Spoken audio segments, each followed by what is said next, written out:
You are an educated person, a conscientious citizen. What is my duty under the law? To ensure that universities have regular vice chancellors. I have been trying to persuade them, sending them reminders again and again for last 1 year. In the case of Kerala University, 6 reminders have gone. And the last meeting, which was convened for the purpose, the education minister reached there and she disturbed the meeting. So if they are doing it willfully and deliberate attempt to create lawlessness, then how can I help it? They were seeking time for each and every reminder. Sorry? They were seeking time for each. No, they were not. They have passed resolutions that the presence of the university nominee is not necessary under the UGC regulation. They have passed a resolution. You got any invitation for the commencement of the 4-year degree programs from July 1st? You got any invitation for the state and annual function? They are having a function. I am not even aware about that. Okay, thank you. VC നിയമനങ്ങളുമായി ബന്ധപ്പെട്ട കാര്യങ്ങളിലുള്ള ഗവർണറുടെ വിശദീകരണമാണ്. UGC ചട്ടങ്ങളാണ് പാലിച്ചുകൊണ്ടുള്ള കാര്യത്തെ സംബന്ധിച്ചാണ് അദ്ദേഹം വിശദീകരിച്ചത്, governor Arif Muhammad Khan. എന്നാൽ ഈ വിഷയങ്ങളെ സംബന്ധിച്ച് നേരത്തെ ഉന്നത വിദ്യാഭ്യാസ വകുപ്പ് മന്ത്രി ആർ ബിന്ദു പറഞ്ഞത് കൂടി നോക്കാം. ഉന്നത വിദ്യാഭ്യാസ രംഗത്ത് സർക്കാരിൻ്റെ പ്രവർത്തനങ്ങൾക്ക് തടസ്സം നിൽക്കുന്നതാണ് ചാൻസലറായ ഗവർണറുടെ ഇടപെടലുകളെന്ന് ഉന്നത വിദ്യാഭ്യാസ വകുപ്പ് മന്ത്രി ആർ ബിന്ദു പറഞ്ഞു. ക്വാളിറ്റി മെറിറ്റും, അതായത് യോഗ്യത പരിശോധിക്കാതെയാണ് ആളുകളെ നോമിനേറ്റ് ചെയ്യുന്നത്. ABVP പ്രവർത്തകരായതുകൊണ്ട് മാത്രം ചിലരെ നോമിനേറ്റ് ചെയ്യുന്നു എന്നും മന്ത്രി പറഞ്ഞു. മന്ത്രിയുടെ വാക്കുകൾ കൂടി കേൾക്കാം. സർക്കാർ ഇപ്പോൾ ഇറങ്ങിയിട്ടുള്ള ഈ നോട്ടിഫിക്കേഷൻ്റെ നിയമപരമായിട്ടുള്ള സാധുത പരിശോധിക്കും.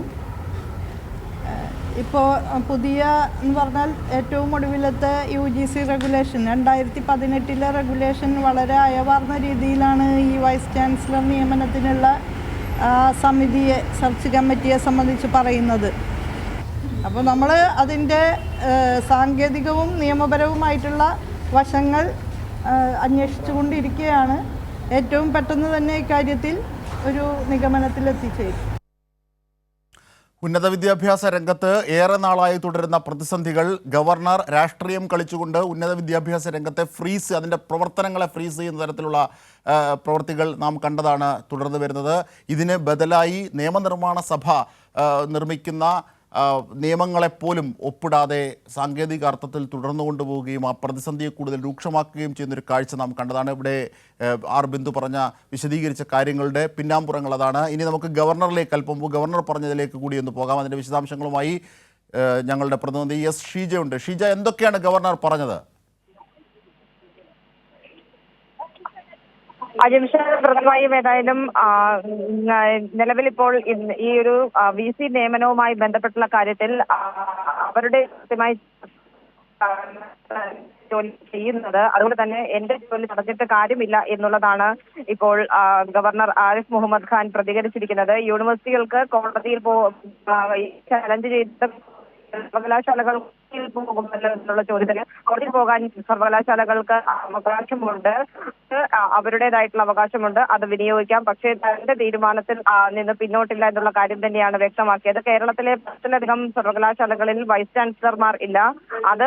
അതിൽ വ്യാകുലത കാണുന്നില്ല എന്നുള്ള കൂടി അദ്ദേഹത്തിന്റെ പ്രതികരണത്തിൽ പറയുന്നത്. ഇതുമായി ബന്ധപ്പെട്ട് സർക്കാരിന്റെ സാഹചര്യത്തിലാണ് തന്റേതായ രീതിയിലുള്ള നടപടിയുമായി മുന്നോട്ട് പോകേണ്ടി വരുന്നത് എന്നുള്ളതാണ് ഇപ്പോൾ അദ്ദേഹം പ്രതികരിച്ചത്. അതായത് ഷീജ, അല്പം മുമ്പ് ആർ ബിന്ദു, ഉന്നത വിദ്യാഭ്യാസ വകുപ്പ് മന്ത്രി ആർ ബിന്ദു പറഞ്ഞത് ഈ ഗവർണറുടെ പ്രവൃത്തികൾ നിരന്തരമായി സർക്കാരിന്റെ മുമ്പോട്ടുള്ള പോക്കിന് തടസ്സപ്പെടുത്തുന്നു. VC നിയമനത്തിന്റെ അതിനെ നോമിനേറ്റ് ചെയ്യുന്ന കാര്യത്തിൽ അടക്കം ഗവർണർ കാണിക്കുന്ന രാഷ്ട്രീയമായ വേർതിരിവുകളെ കുറിച്ചും ആർ ബിന്ദു വിശദീകരിക്കുകയായിരുന്നു. ഇതുമായി ബന്ധപ്പെട്ട UGC ചട്ടങ്ങൾ ലഘൂകരിക്കുകയും അതിനെ തുടർന്നുള്ള നിയമനങ്ങളാണ്, ആ പ്രക്രിയകളാണ് സർക്കാർ നടത്തുന്നതെന്നാണ് പറയുന്നത്. പക്ഷേ അതേ UGC നിയമങ്ങളും ചട്ടങ്ങളും ഉദ്ധരിച്ചുകൊണ്ടാണ് ഈ VC നിയമനത്തിൻ്റെ കാര്യത്തിൽ തടസ്സങ്ങൾ സൃഷ്ടിക്കുന്ന ഗവർണറുടെ വാക്കുകളും വരുന്നത്. ഇന്ന് അദ്ദേഹം സ്പെസിഫൈ ചെയ്തതിനെക്കുറിച്ച് പറഞ്ഞത് എന്താണ്?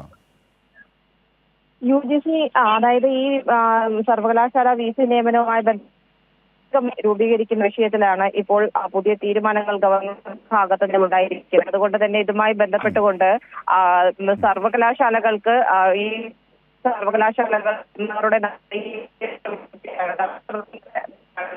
ചാൻസലർ ഇത്തരത്തിലുള്ള ഇടപെടലുകൾക്കെതിരെ സർവകലാശാലകൾ അടുത്ത അതിർത്തിയിൽ തന്നെയാണ്.